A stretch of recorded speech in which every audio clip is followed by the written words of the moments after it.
Hi, you guessed it. This is Scares for You, and I'm V, and we're getting ready to work on part 4 of Blood River Bridge. If you found this part 4 by accident, go ahead and check out all the other 3 parts. It is a supernatural murder history. A little recap of last week. Winter came up missing. She keeps finding herself alone on the bridge. She had a little trouble with Marcus. Not the man she thought he was, huh? All right, so let's go ahead and head into part 4 of Blood River Bridge. The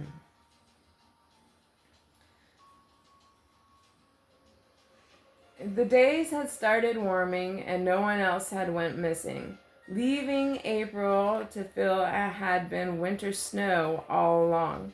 She wondered if winter had played her. Now that he was done with his fun, did he leave April to take the fall? Every night before the FBI arrived was full of nightmares, where she suddenly jumped off the bridge into the blackness below with feelings of guilt that she could not deny. By the time the FBI showed up, the snow was melting fast. What was left of the town's people gathered around the police station to see who the FBI had their sights on. Unfortunately, their sights were set on April, despite the fact that Winter and the sheriff could also be responsible. April found herself sitting on a cold metal chair in front of an FBI agent and the sheriff, enduring questioning about that long winter. What made you snap? Was it the sheriff's relationship with Maggie? The FBI agent started his unwarranted interrogation. No, April tried to explain, but the agent interrupted. Tell me about Winter Snow. Why does nobody I have questioned know who he is? I don't know. Maybe he doesn't exist. Maybe he is your way out of this. Someone you made up all in your own head.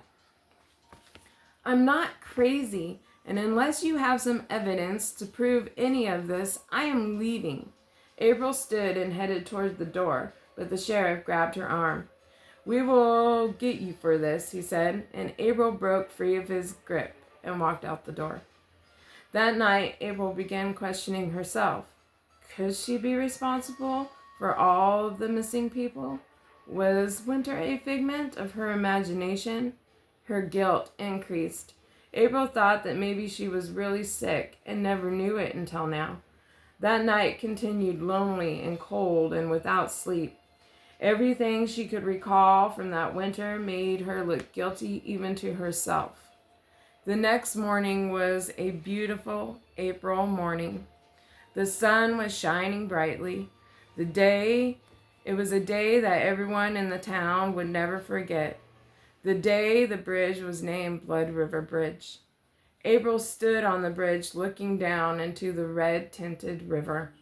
She let her eyes focus on all the bodies that now littered the riverbank, being revealed through the slowly melting snow. She realized finding herself there was nothing new. No memory of how or why she was there. She looked at the bodies, watching the frozen blood melt down into the river. It was her. Nothing else fit. She had gone crazy.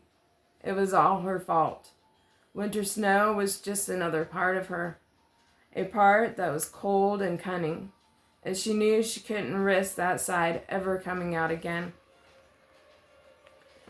A light squeal escaped her as the river's strong current loosened a blue arm and sent it flowing towards the bridge. Her body shook even in the warmth of the morning sun. Her crying was now at an uncontrollable state. She crawled over to the wrong side of the railing.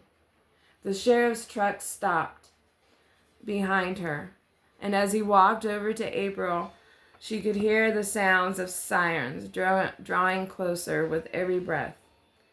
I can't believe I did this, April said, as she looked once more into the bloody waters.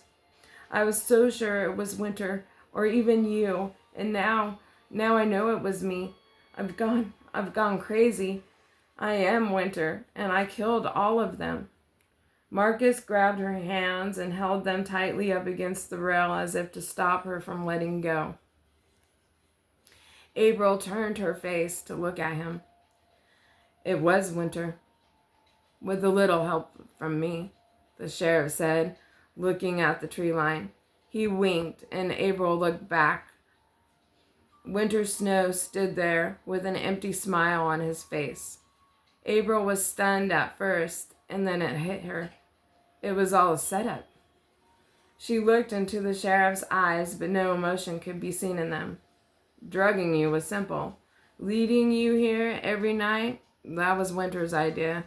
The deal he offered me for the rest of my life was too good to pass up. And you'll be the one to take the blame. Who says you can't get away with murder?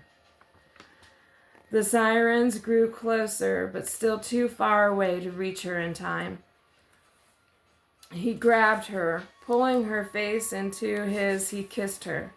Something she had longed for now made her feel ashamed and disgusted.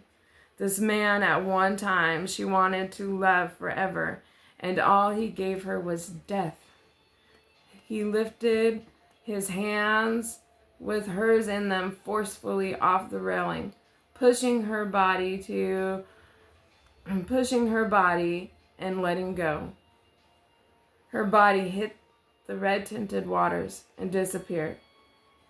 April's death was ruled a suicide, and for 3 days the river water ran red from the snow melting all that had trapped its blood, with all the blood that was trapped. It took 5 days to clear the riverbanks of the bodies. The sheriff left that spring and headed to another town in Alaska. He eventually became mayor and then governor.